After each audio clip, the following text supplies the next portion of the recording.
It's certainly one thing to find out that your case is linked to a slew of crimes, and it is another to know that you are being robbed in the place you feel the safest, your home. So there are two guys, one in the driver's seat and one that came to the car. Two masked men in a car stopped in the middle of the street right in the front of their North Seattle home.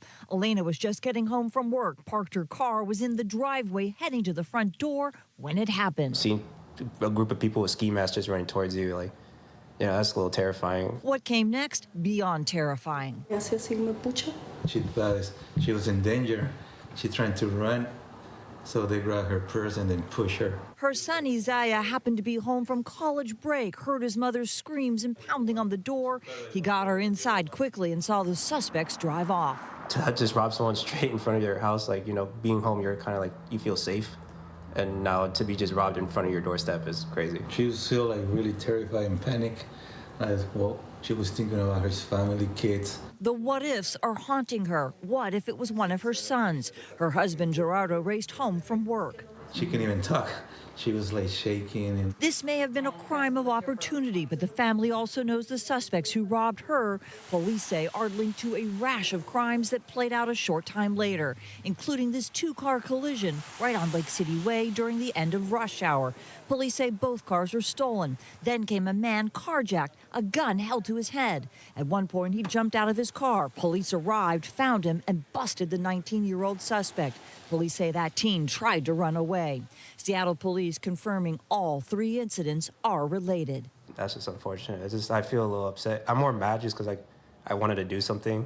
By the time I got there, they were gone. Michelle Esteban, KOMO News. Well, we're told this incident initially started in Gold Bar, where one woman was fatally shot and the other was assaulted by the shooter. The two women managed to drive about 16 miles, then here to Monroe, where deputies found them. Just before 7 p.m. is when the 911 call initially came in. Shortly after that, deputies were able to locate the vehicle here at this location where they found the victim deceased.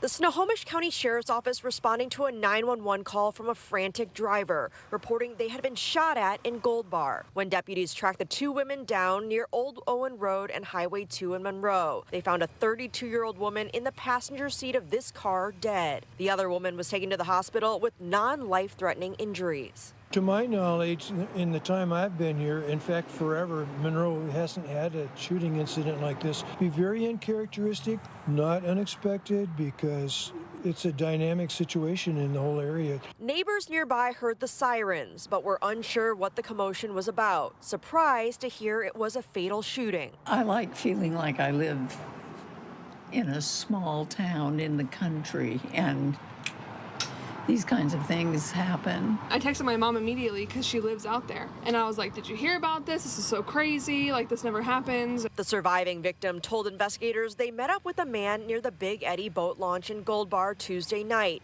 When there was an argument, he pulled a gun and shot one of the women, then pistol whipped the other. They do have evidence that leads them to believe this is not random and that the parties were somehow known to each other. The next day, around 1 p.m., investigators located the 44-year-old suspect near the Ben Howard boat launch in Monroe. He ran into the river to escape, but deputies were able to make the arrest. Reporting in Snohomish County, Leanne Wynn, KOMO News.